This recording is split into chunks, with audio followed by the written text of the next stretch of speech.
Hi everyone, Crista Cowan here with another episode of The Barefoot Genealogist. Today we are talking about the records available on Ancestry. Now that might seem like a really broad topic, but one of the questions that we get asked here every single day through email, on social media, in phone calls is, does Ancestry have records for X? Whatever X might be. It might be the country where your ancestors came from. It might be a specific state or county. It might be a particular time period. It might be a type of record. And so I just wanted to provide you with a brief overview of how you can find those records for yourself. Let's go ahead and dive in. If you watched my video a couple of weeks ago about setting genealogy goals for 2017, one of the things that you might remember is that Ancestry currently has more than 19 billion historical records. One of the things you might not remember is that those records come from over 80 different countries. And so we have a lot of coverage from a lot of places in the world. In addition to that, we have 80 million family trees online. Now, a family tree is a source. It is not an original source or document, but it is a source. And one of the things that we're finding happening is that a lot of people who are creating original family trees are uploading original source documentation to their trees, original birth certificates, family Bibles, records that they have ordered or obtained from archives and libraries.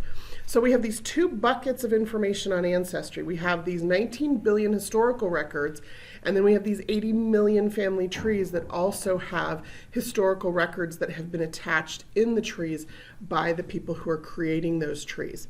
Now, another thing that you need to be aware of when you start wondering what records Ancestry has available for you has to do with the new records that Ancestry puts online every single day. We average about 2 million new records added to the site every day. And so if the record you're looking for isn't online yet, it very well could be soon. The other thing you need to be aware of as we talk about what records are available on Ancestry is that we have what are called image-only records available. These are records that Ancestry has gone out and digitized either through microfilm that we have scanned. More commonly in this particular set of records is records that we've gone into an archive with a set of cameras, and sometimes for months we have digitized these records one image or one page at a time through books in a specific library or archive. And for whatever reason, those particular records have not yet been indexed. So you're not going to be able to search and pop up a record in one of those collections. You're going to have to know how to get to them another way. So that's what I'm going to share with you today. Two ways to just see if Ancestry has the records that you are looking for, and pay close attention to how you can find those image-only records. Let's talk first about my favorite resource on the entire Ancestry website. If you have not used this yet, I would highly encourage you to familiarize yourself with it. It is the card catalog. And the card catalog is found under our search menu. Now I'm going to show you how to do this here in just a minute, but let me just do a quick little review here. You need to be able to search, you'll need to search by the name of the country or the state that you are interested in. Now there are a lot of other ways to use the card catalog, but for the purposes of today, where our question is, does Ancestry have records for whatever specific location you are interested in, you're going to want to search by that location. Now you don't want to get too specific, right? So it's great if you know exactly what little town in Germany your family came from. As a matter of fact, that's pretty crucial to doing research there. However, typically records in Germany, for example, are aggregated at a larger level than the town level. So they're put into databases that have to do with the region or the area or the state of that location. In the United States, for example, a lot of records are aggregated at the state level. In England, it's by the county level. Some records are even aggregated at a countrywide level. So always start at the broadest jurisdiction that is not the whole world. Okay, so start at a country level. See what records Ancestry has for a country. Then After you've exhausted those, then you can go down to the particular state or region, then go down to the particular town level. And there's going to be records at every level. Remember, the records that we use in family history were not created for genealogical purposes. They were typically created for governmental or ecclesiastical purposes. And so they're going to be organized however that body decided to organize those records, and we make use of them in family history the best that we can. So you're going to want to check all jurisdictional levels when you're searching. But start just to familiarize yourself with the card catalog with that broad level of country, then that next level of state or region. If the list you get is too long, we have a lot of records for Germany, for example, or a lot of records for the state of New York, for example, you're going to then want to use the filters, and I'll show you this, to filter down by record type or by time period. And then once you find a specific database that you're interested in, you're going to want to read the database description to see what the limitations or the parameters of that particular record collection might be. So let me show you what that looks like, or how to find that if you're not familiar with the card catalog. You're going to go to Ancestry, you're going to click on Search, and the card catalog is almost to the bottom. It's the next to the last entry there on the search menu. Go ahead and click that. That's going to take you to a page that's going to show you that as of today, Ancestry has 32,812 databases in our collection. It's where all those 19 billion historical records are stored. And then here under the title field is where you're going to want to type in the name of that country or the name of that particular state. So one of the questions I got on Twitter just this last weekend was, does Ancestry have records for Brazil? So I would type in Brazil, I would click search, and it would tell me that Ancestry has 12 databases that contain records from Brazil. You can see over here, if I enlarge this a little bit, on the right-hand side, you can see the record count. So this particular database has 9.3 million records. This one has 2 million, and you can just kind of see from there. Now, the default sort for these records is always going to be by popularity. You can change that. You can sort it alphabetically, you can sort it with the newest stuff at the top of the list, or you can sort it with the largest databases at the top of the list. So you can sort that however you like, but the default sort will always revert back to popularity. Now, in the case of Brazil, where there's only 12 databases to look at, it's pretty easy to skim through this collection and see, or this list, and see which collection you might be interested in. When you're looking at a country like Germany, however, you're going to see Ancestry has 306 databases that contain German records. So you're going to want to use some filters to narrow that down. So over here on the left-hand side, we have a couple of different filters. The first one we have is filter by collection. A collection is a type of record. So for example, if you're looking for a birth, marriage, or death record, or a military record, or some kind of a map, that's going to be the kinds of things you're going to want to filter down to. Now, I talked before about our image-only collections. One of our types of image-only collections is going to be maps. Maps typically are not going to have the names of individuals on them. There are some exceptions, but generally maps are going to be location-based. And so they're not going to be able to find them by searching for, Johann Schmidt in Germany. You're not going to pop up a German map. But maps, genealogists know, are really, really important to family history research. Understanding how boundaries shifted and changed over time, understanding more about what things were near and around where your ancestors lived, so you know where else to look for records, or how great-grandma and great-grandpa may have met. Maps are really, really important. And so the card catalog is one of the only ways you're going to be able to drill into many of our map collections. Again, you can drill down by any kind of collection here. In this case, we can go to birth, marriage, and death, and then you'll notice we get additional filters here. I can look specifically for birth records. Now, in this case, Ancestry has 76 databases for Germany that contain birth records. And you'll notice some of them are parish registers, which means they might contain births, marriages, and deaths, but they contain birth records. 76 is still a long list of databases, and so the other filter we have over here on the left-hand side is time period. It's important to know where your ancestors were from and also when they may have lived there or when the event may have occurred for which you're looking for the record. So over here we allow you to filter by century or by a specific decade. So for example, if I know that I'm looking for a birth record in Germany in the 1850s, I can click that, and now that will filter this list down to the 34 databases that contain German birth records in that specific decade.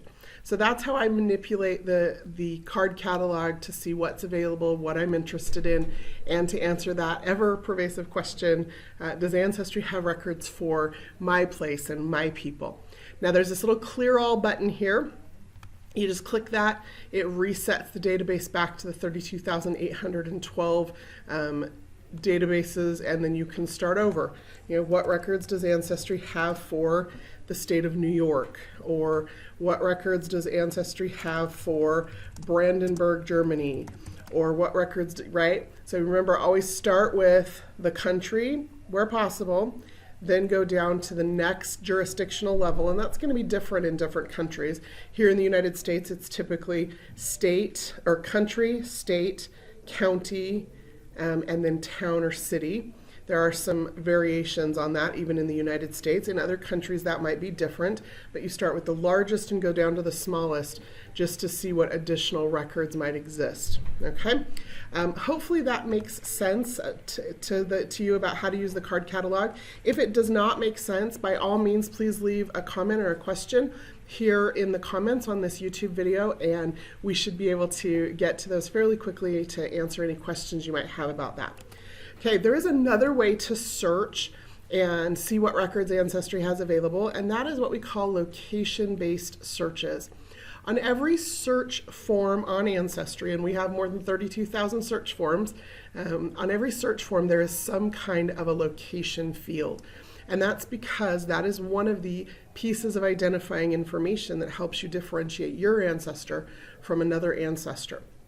Now, it's very possible to have two individuals of the same name in the same time in the same place, or 5 or 10 individuals. I have one mess of a family I'm always trying to sort out in Tennessee. But location is an important piece of identifying information. And that's probably one of the reasons why we get that question so often. Does Ancestry have records for my place and my time where my people lived? So on any search form on Ancestry, and we're going to use the global search form, it's what happens when you just click search or click search all collections, you're going to see several options for location-based searching. The most basic one that you'll see is this lived in field, where you can just type in any location they may have lived at any point in their life. And that works really great if you're just getting started. But if you've been doing family history research for more than about 5 minutes, you're not a beginner anymore. And so I want you to get familiar with the other types of event locations. So here, if you click on the global search form, you click show more options, that's going to show you other events that might occur in someone's life. And if you select any one of those, it's going to give you the opportunity to enter a time period or a date and a location for that particular event. Now, there are a couple of fields that I use probably more than any other. One of them is the any event field. So I want to see, for example, how many people in any of the 19 billion historical records on Ancestry have stated on any record anywhere that they are from Russia. And I'm going to click search, and that's just going to tell me that there are 22 million of them. Okay? I do these kinds of searches really often when I'm trying to dive into a new area or when I start a new family tree or a new branch of my family tree, just to kind of get my head around how often is this information showing up in records. Okay? So that any event field basically just means any event in their life, a residence, a birthplace, a death place, where they lived, where they served, where they immigrated to or from. Any event will have that location on it. That's what that any event field means. Now, if I select lived in, that's going to give me a different answer because the lived in field is tied specifically to a residence event. So a residence event is something that occurs when a census is taken. It occurs when there's a city directory that lists where somebody was born. So you'll notice we just went from 22 million when we put it in the any field down to 1.8 million when we put it in the lived in field. Now, there's some arguments that could be made there, right? If somebody's born somewhere, they have to have lived there. Well, not necessarily. I was born in a city where my parents were not living at the time. So I was born in a hospital in a city. My parents lived in a neighboring city. I never lived in that particular city, for the first, I eventually moved there, but not until I was 22 or 23. So that concept of, if they were born there, they were married there, they died there, they must have lived there. No, not necessarily. So any event captures anything that might have happened in their life, and the lived in field only captures the particular place where they may have lived as it is stated on a record. Now that becomes really important because when you start looking at some of these other fields, for example, let's look at a birth field and type in Russia and do a search, and what you'll notice is, now we have 17 million people, or 17 million records that have a birthplace of Russia listed on them. Now, that could be true or false. That could have to do with the boundaries at the time that the event occurred. You'll notice that a large portion of these, 7.5 million of the total 17 million results, are from census records. And many of those are going to be from US census records, where somebody stated that they were born in Russia on a census. Now, it might have been Russia at the time that the census was taken, or it might have been Russia at the time they were born there, but it might now be Germany or Poland or Ukraine or any number of other places. So one of the things you have to keep in mind when you are doing location-based searches to see what records might be available for your particular ancestors is what was recorded on the record. I know, for example, exactly where my grandfather was born. My grandfather was born in San Francisco, California. But I'm not going to put in San Francisco when I'm searching for many records about him, because the only thing that's recorded on a census record is the name of the state. So if I say only show me people who are born in San Francisco, I might find some birth records or some death records that list San Francisco specifically, but I'm going to eliminate all census records, all military records from my search, because the record itself only says he was born in California. So again, when you're doing location-based searches or looking to see what records exist for the place where your ancestor lived, you have to think about what kinds of information was recorded on that record. Now, if you're brand new to family history, you might not know that yet, and that's okay, which is why I encourage people to play around with the search form, see what happens. Another thing that I see happen quite often is people will add a marriage date or a marriage location or a death location, even when they're looking for a birth record or a census record. So if I put in California as a death location and click search, you'll notice that I don't have that I don't have birth records or marriage records in my search results. And that's because the death information is not recorded on that particular record. So you have to think about what you're looking for, think about what will be included on the record. Now, the last thing I want to share with you about doing location-based searches, specifically just to see what records exist, is this. You'll notice that anytime I have started to type a specific location, that I get a type ahead list or this drop-down list. Wherever possible, I strongly encourage you to select from that list. And the reason is this: every one of these things in this location dictionary, Ancestry has tied to a geographic location on a map, a longitude and latitude location. And so there's a couple of things that will happen. One is you'll get, let me type in Los Angeles here again. One of the things you'll get is this filter that shows up underneath every field, every search field, will allow you to do some geocentric searching. So you can say, I only want to see results where people lived in Los Angeles County. That's it. That's all I want, and that's what you'll get. Or you can say, I want to see results where people lived in this county and the adjacent counties, or this state and the adjacent states. And that's really beneficial when you're looking for, people in the census and you can't find them, and they always lived here, their family always lived here. Why can't I find them in this census? Well, maybe they moved somewhere nearby for a period of time. Or they lived here, they always lived here. Why can't I find a marriage record for them? Well, maybe they went across the border into a different county or a different state to get married because the laws were different, or it was easier to get to the courthouse in that county than their own county, or whatever the case may be. So whenever you choose from the type ahead list, you get to do this geocentric searching because we know exactly where that location is. If you just type in whatever you want in this field, you can do that, but what happens is our search engines end up treating that just like a keyword. You type in a keyword, you either mark it exact or not exact. If you type it exact, it has to show up exactly on the record the way you typed it, or you won't get the search result. If you don't type exact, we treat it just like any other keyword.